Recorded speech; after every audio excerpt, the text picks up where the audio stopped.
Olá pessoal, Pablo Farias aqui, mais um vídeo com vocês. Eu vou fazer um vídeo aqui hoje com o André. Muita gente já viu o André aqui no canal. O André provavelmente apareceu aqui umas 6 vezes no canal, André? Por aí. O André é um dos corretores que trabalham conosco. Eu acredito que é o mais ativo, né, André? A gente trabalha muito junto. Até em clientes, às vezes, que o André não encontrou o cliente, mas o André trabalha ativamente também no atendimento desses clientes. E o que eu vou fazer? Eu peguei as perguntas de vocês aqui, que são as perguntas mais frequentes que vocês têm, e eu e o André nós vamos tentar dissertar aqui para trazer um tipo de entendimento para vocês. Porque mudar para os Estados Unidos não é um negócio fácil, né, André? Esse vídeo não vai ter corte nenhum, não vou colocar a entradinha famosa que vocês conhecem, vamos direto a responder as perguntas. O André está aqui há 20 anos, né, André? Isso mesmo. 20 anos e não tem como esperar todos os contratempos que a gente vai ter aqui, né, cara? Não, planejamento é muito importante, é muita informação, é por isso mesmo que tem que ir com calma. E mesmo planejando, você não consegue entender algumas coisas como funcionam nos Estados Unidos, e muita gente fica perguntando, cara, então coisas às vezes que é simples para nós, que moramos aqui, para algumas pessoas não é tão simples. Eu já vi muito isso acontecer, por exemplo, o cara fala assim, Pablo, eu preciso notarizar um documento, e às vezes o cara não tem. Notarizar é reconhecer firma, pessoal. Às vezes o cara não tem um documento com ele e está em um local que precisa fazer. Eu falei, não, cara, procura um notário aí, você levanta a mão e jura que você é você mesmo e o cara reconhece. Olha o brasileiro, como assim, cara? Não tem cartório, não tem cartório, não tem. Como assim? Só jurar? É assim que funciona. Ou então quando a gente vai vender um imóvel, e aí quando chega documento para o cara assinar, a gente manda por e-mail, o cara assina por e-mail, clicando. Não precisa usar a caneta. Então o brasileiro fala assim, agora até que começou a assinatura eletrônica no Brasil, né? Mas é bem diferente do que a nossa assinatura eletrônica, né? Então assim, são muitas coisas diferentes. Então vamos lá, eu vou com o André fazer isso. Se você gostar desse vídeo, nós vamos fazer a parte 2, tá? Só coloca aqui no comentário se você tem alguma dúvida, alguma coisa, e quer algumas perguntas extras aqui que não estão aqui hoje, coloca nos comentários que a gente vai dar um jeito de te responder na parte 2, se vocês quiserem ouvir a parte 2. Vamos lá. Primeira pergunta, André. E o André não viu as perguntas, tá? Eu selecionei perguntas assim, de pessoas que querem saber informações. Vamos lá. Primeira pergunta. Quero comprar um imóvel no futuro, mas quais os passos eu devo tomar agora? Então vamos lá, vamos dissertar junto a resposta por isso aqui. Qual que é um dos primeiros passos que você acha que a pessoa deve tomar? Quem quer comprar? O cara quer comprar um imóvel em 2022. O que ele deve começar a fazer agora? Bom, para comprar, primeiro de tudo, você precisa de recursos, né? Então acho que é muito importante você começar a se organizar financeiramente para a compra. Então, por exemplo, primeiro de tudo, a gente sempre fala nos vídeos, né, que para o desembolso que você vai ter aqui, você está falando aí hoje, né, em torno aí de 30% do valor do imóvel, mais os custos de cartório. Então, se você conseguir já separar, na verdade, esse dinheiro, recurso, pelo menos numa conta no Brasil, ou, se possível, no mundo perfeito, trazer já esse dinheiro para cá. E tem uma opção muito legal para você que quer fazer isso. Eu conheci um camarada que trabalha para JP Morgan. JP Morgan é dona do Chase, né? Ou é o Chase que é dono do JP Morgan? Não sei. Independente de qualquer coisa, é uma instituição financeira muito estável nos Estados Unidos, tá? Aqui há muitos anos, né, André? Sim. E lá tem alguns tipos de CDBs, de aplicações que você pode fazer. Eu fiz até um vídeo com uma pessoa aqui no canal. Na minha opinião, o mais seguro de todos, que tem aquela liquidez mensal, você pode tirar o dinheiro qualquer hora, e os juros aqui não são diários, são mensais, 4 pontos alguma coisinha, 5 pontos alguma coisinha. Então, se o cara quer comprar um imóvel aqui, o que ele pode fazer? Já pode começar a enviar esse dinheiro, já deixar nessa conta de aplicação, esse dinheiro ir gerando dinheiro para ele até ele estar pronto para comprar um imóvel de fato. É uma boa opção, né, cara? Claro, com certeza. Se você conseguir já ter algum contato com algum gerente, aproveitar, às vezes tem muitas famílias que vêm para cá já para conhecer alguns imóveis, algo assim. Você traz, você fala com o gerente do banco para fazer abertura de conta, já fica preparado essa parte para trazer o dinheiro para cá. Isso é muito importante, porque quando vocês precisarem do recurso para efetuar a compra aqui nos Estados Unidos, aí você já... Isso facilita muita coisa, financiamento, porque a maioria dos financiamentos, por exemplo, você vai ter que mostrar extrato da conta os 2 meses anteriores. Então, quando o dinheiro já está nos Estados Unidos há mais de 2 meses, você evita uma papelada gigante para poder mandar a questão do financiamento. Então, esse é um dos primeiros pontos. Eu acredito que outro ponto é se preparar psicologicamente, né, cara? Porque a mudança é muito grande, né? A maioria das pessoas que vão comprar imóvel conosco hoje, a gente tem vendido imóveis aí na casa dos seus... Vamos dizer, uma média aí na casa de 300, vamos colocar assim? Casa de 300. Lógico que tem imóveis muito mais caros que a gente vende, imóveis muito mais baratos, mas são pessoas que... 300 mil é o quê? 1 milhão e poucos reais no Brasil hoje. E não é qualquer um que tem 1 milhão e poucos reais. Exatamente. Né? Por exemplo, tem empregado, a gente tem que se virar, né, cara? Com certeza. Não, nos Estados Unidos, coisas... Assim, mudanças culturais que você tem, né? Nos Estados Unidos, realmente, eles gostam de fazer tudo eles mesmos. Então, tipo, esse tipo de mudança que você tem que estar preparado. Eu acho, assim, que também você tentar ao máximo aderir à cultura, tentar se envolver com o americano. Eu acho que é muito importante. O pessoal sempre fala aqui que os 6 primeiros meses é a prova de fogo. Né? Porque é quando você vai tentar se encontrar em um grupo, alguma coisa assim. Não só isso, né? A questão da adaptação é muito complicado. É aquilo que eu falei, as pequenas diferenças podem virar um terror para muitas pessoas. Até pôr gasolina no posto de gasolina no seu carro pode se transformar em um monstro. Né? Limpar a casa, meu Deus, essa casa suja como no Brasil. Eu tento explicar, não suja tanto quanto. Né? Talvez você precise de uma menina para trabalhar, mas se tiver uma todos os dias, também vai te custar, sei lá, 100, 120 dólares a diária. Quanto você paga a menina que vai de vez em quando na tua casa? Vai depender muito do tamanho da sua casa, tá? Mas lá em casa a gente paga em torno de 180 a 200 dólares. A limpeza pesadona, né? Eu estou falando aí de faxina geral, né?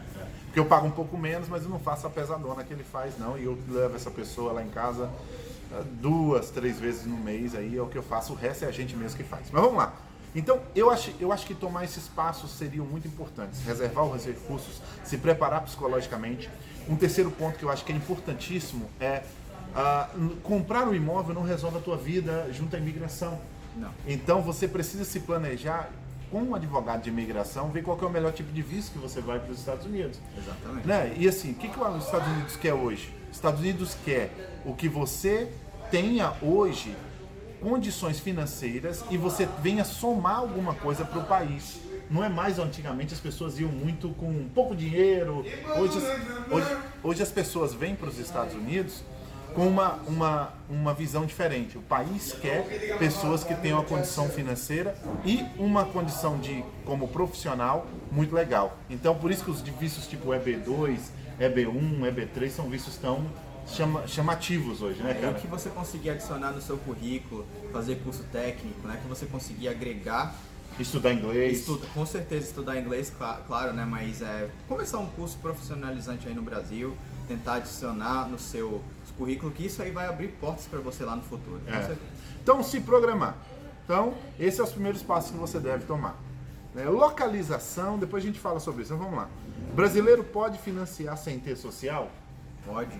Na verdade, a gente tem aí, o Pablo já fez alguns vídeos aí com alguns agentes financeiros. Se vocês procurarem no canal vai ter mais detalhes, mas sim, todos os programas que tem aqui para estrangeiros são com toda a base de documentação é feita lá no Brasil. Comprovação de renda no Brasil, né? Porque o cara fala para mim, Pablo, eu posso comprar sem ter crédito aí?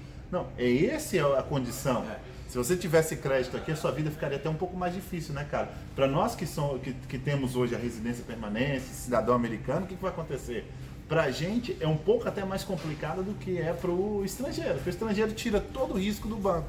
Imagina você dá aí 30% de entrada, 40% de entrada, que risco que o banco tem, né? Então, sem social, e social, para você que não sabe o que a gente está falando, é como se fosse o CPF nos Estados Unidos, tá? O que é social? É fácil conseguir é a próxima pergunta. Né? Social, cara, é como se fosse o CPF, aquilo que eu expliquei. Não é fácil conseguir não. Antigamente o pessoal ia e pedia o social na hora e pegava o social. Hoje não acontece isso mais. Você me fala que na década de 80 era bem mais simples. Hoje em dia... Não, você tem que ter um visto, né? Um visto que te capacite. Na verdade, assim, normalmente o social é atrelado a um visto de trabalho. Com o visto de trabalho você vai gerar renda, porque você vai gerar renda, você vai ter que pagar imposto. Então, vai te... E à medida que você vai pagando os impostos, ele já subentende que você vai ter algum tipo de benefício do governo, então aí que tem o seguro social, que é tipo assim, o Medicaid, que é a parte de saúde, e vamos dizer que é o INSS, que é o Social Security, a aposentadoria pública do Brasil, seria mais ou menos o equivalente, então ele é atrelado ao Social Security. Então normalmente o Social Security é atrelado a um visto de trabalho, ou algum tipo de benefício que você vai ter para você pagar o imposto dos seus recursos. Por isso que o governo americano, para evitar dar social para todo mundo, criou o Tax ID, criou o A-Number. E existem financiamentos, sim, que pode ser feito com Tax ID. O maior problema é que você tem que ter imposto de renda naquele Tax ID. Então, se o cara tem uma empresa que quer fazer direto com o Tax ID da empresa, existe sim financiamentos que você pode fazer com o Tax ID. Tá? Então, não é fácil conseguir um. Como funciona o sistema de crédito? Tem crédito sem ter social? Sistema de crédito é assim, gente. Quanto mais você dever... E mais você pagar. Direitinho, né? Mais o teu crédito vai crescendo, né? Isso. Por exemplo, o cara fala, Pablo, eu vou pegar meu social mês que vem, eu quero financiar um imóvel já. Isso. Eu falo, não, filhinho, você vai ter que esperar 2 anos no mínimo, 2 anos de imposto de rendas completos, não é esperar 2 anos. Isso é muito comum, na verdade, para aqueles clientes que acabaram de pegar o Green Card. Ele falou, pô, peguei o Green Card. Vou comprar uma casa com dinheiro barato. Aí eu falo, calma, você já tem o histórico de crédito, você já pagou o imposto de renda por 2 anos aqui, você tem histórico de crédito aqui. Porque são 2 coisas diferentes, crédito e histórico de crédito. Exatamente. O Humberto, por exemplo, estava com crédito alto quando a gente foi olhar o último carro que ele comprou, só que ele não tinha histórico suficiente. Então, mesmo um crédito de 700 e pouco, que não é um crédito ruim, ele não conseguiu comprar. Isso que o André está falando. Isso é o pessoal, na verdade, quando eles vão falar aqui, ó, é o crédito, o histórico de crédito, né? E a capacidade que você tem de quanto que você vai de endividamento. De endividamento, exatamente. Tá. Se está muito endividado demais, ele também não é bom para o teu crédito. Então você tem que estar no meio termo aí, tá? Mas ter crédito sem social, algumas pessoas, na verdade, alguns dos bureaus que controlam o crédito, ele transfere. Não são todos. Tem uns 3 que controlam aqui, né? Qual que você sabe que de fato passa os créditos do Tax ID para o social? Eu acredito que o Experian.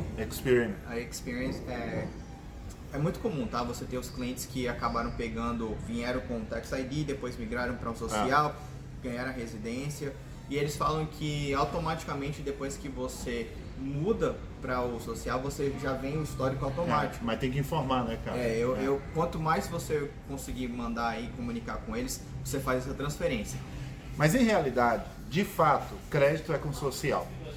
O outro é uma gambiarra, tá bom? Eu acredito que seja assim, né? Então, se você quer colocar uma regra aí, eu acredito que crédito de fato é o social. Só um parênteses, eu acho que assim, o pessoal fala assim, eu comprei uma casa, eu tô ganhando crédito e tal. Não é necessariamente eu lembro que a gente falou, são 3 coisas, né? Então você vai ter histórico, você vai mostrar para estabilidade financeira para as agências, né, financeiras, mas não necessariamente você vai ter um score em si. Né? Depois que você comprou uma casa e depois você tem um social, às vezes você pode fazer um refinanciamento, você pode puxar uma linha de crédito, aí sim, atrelando, conectando a casa com o seu número de Social Security, aí sim você começa a gerar de fato o seu crédito, tá? Mas ajuda, tá?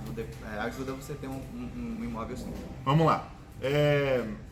Se eu tenho um imóvel financiado sem ter social e tiro o meu social, tem como começar a fazer crédito com o financiamento do imóvel em si? Eu não acredito que o cara consiga fazer crédito, né?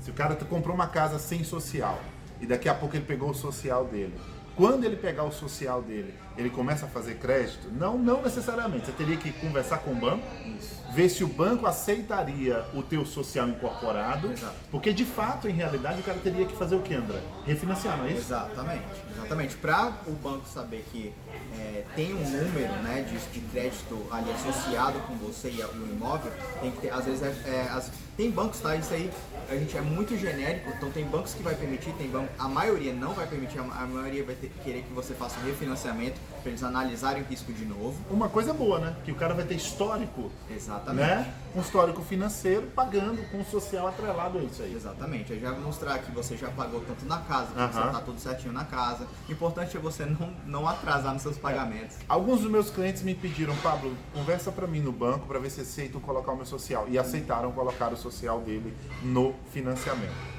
A não ser ainda se começou a fazer crédito, a gente tem que checar isso aí. Tá? Mas seria, acho que a resposta mais certa é refinanciar com o social, é a melhor opção. Sim. Né? Vamos lá. Por que é tão difícil financiar apartamento e qual o valor mínimo a ser financiado? As pessoas falam, Pablo, eu queria comprar um apartamento de 120 mil dólares no Metro Oeste. Por que é tão difícil financiar? Eu vou responder, mas vou deixar o André responder também, porque a gente passa das mesmas dores. Vai lá, André. Na verdade, assim, o apartamento, ele é considerado, a maioria das pessoas que compram um apartamento, eu estou generalizando, tá? Normalmente compram para um investimento, tá? Então, para o banco, como eles analisam isso? Se tivesse qualquer crise, né, se tiver alguma crise, você vai deixar de pagar o quê? Não a sua casa primária, vai pagar a casa de investimentos. É até a mesma regra para casa de temporada, a casa que pode alugar por espaço curto de tempo. É menos banco que faz financiamento para esse tipo de casa, porque o cara não mora ali, né? A primeira crise que você passa, do que você se desfaz? Do que você mora ou do que é investimento? É aquilo que o André estava falando. Investimento, exatamente. Então, quando você coloca, assim, por exemplo, um complexo de apartamento, às vezes tem muito mais unidades do que casa. Então, os bancos fazem o seguinte, análise de risco eu faço somente 20% do total de número de unidades desse condomínio para minimizar o risco, porque se tiver qualquer tipo de crise e o índice de inadimplência estiver muito alto, os bancos tentam se proteger contra isso, entendeu? Então, e ainda fora isso, algumas coisas exigem, diferente da townhome, que é a casa geminada, e da single family. Por exemplo, no condo, que é o apartamento, exige um negócio chamado um questionário. E a maioria dos condomínios não tem isso organizado. Eu não sei o que acontece. É muito difícil você encontrar. Eu consegui fazer um financiamento de imóvel perto de 120 mil dólares. Talvez a gente consiga, a gente pode fazer uma tentativa, ver se vai conseguir ou não, mas via de regra é isso. Eu sempre digo o seguinte, o valor mínimo a financiado, vamos botar aí na casa de 180 mil dólares, 150 mil dólares, André? Do valor... O valor total? Do valor total, sim, Porque hoje em dia os bancos eles trabalham com valor mínimo, tá? Financiado. Não é o valor de compra, é o valor mínimo de financiado, que normalmente é entre 100 e 150. Tá? Então, se você está falando numa casa de 100 mil, com 30% de entrada, você vai estar falando em torno de 150 a 180 mil dólares, é o mínimo ali, tá, pessoal? Isso a gente está falando de hoje, pode mudar. Porque isso também tem outro negócio, né? Banco de financiamento, principalmente para estrangeiro, porque o banco de financiamento para imóvel para estrangeiro não é o mesmo de rua que você encontra aí. Vou ver um Wells Fargo, um Bank of America, um Regions. Não fazem financiamentos para estrangeiro, exatamente. Né? E outra coisa também, os juros estão sempre mudando. Então, às vezes você vai conversar com um amigo seu que já fez daqui 4 anos atrás, ele teve um juros de X, hoje em dia os juros vão mudando. Então é muito relativo isso. Não é só juro, né, cara? Às vezes o banco dá doida, fala assim, não, a partir de hoje a gente vai começar a exigir isso. Ou a partir de hoje a gente não faz mais. É verdade, a gente passou por um banco, lembra daquele banco que o pessoal falou? Parei. Então assim, o jeito correto quando você estiver comprando, falar com a gente financeiro e perguntar quais são os programas atuais. Tá, vamos lá. Ter um imóvel facilita a minha entrada nos Estados Unidos ou dificulta a minha entrada, né? Eu vou dar um relato de um cliente meu e já você fala. O cliente meu, ele comprou um imóvel no Windermere Trails, e ele fala que a vida dele ficou um pouco mais tranquila quando ele fala que vai ficar no imóvel dele. Eu não sei se tem regra para isso, isso foi o relato dele. Eu tive um relato de outro cliente? Não. O meu conselho para você é o seguinte, eu não acredito que atrapalhe, nem complique a sua vida, nem traga algum tipo de benefício você ter um imóvel nos Estados Unidos, para você entrar aqui. Não acredito que isso é o caso. Agora, eu também não acredito que você deve esconder esse fato. Todas as vezes que te perguntar, você tem um imóvel nos Estados Unidos? Tenho sim um imóvel nos Estados Unidos, comprei um imóvel que eu uso de férias, ou um imóvel que eu vou de vez em quando, aí é isso que eu devo fazer. Eu acredito que sempre falar a verdade, tá? Principalmente na entrada, sempre falar a verdade, tá? Então, assim, somente agora, né, cara? Até rede social agora vai ser exigido pra galera. A gente ficou sabendo agora que eles estão monitorando tudo. Então, assim, quem não deve não teme, né? Então assim, ó, fale sempre a verdade, mas não existe, tá? A gente conversando com alguns advogados aí, não existe nenhum benefício, também nenhum impedimento de você ter um imóvel aqui nos Estados Unidos. Isso é indiferente. É isso aí, vamos lá. Nós vamos inteirar 20 minutos aqui das nossas respostas das perguntas. Eu acho que eu vou fazer o seguinte, eu vou responder, quer ver? Vamos lá. Vamos escolher aqui.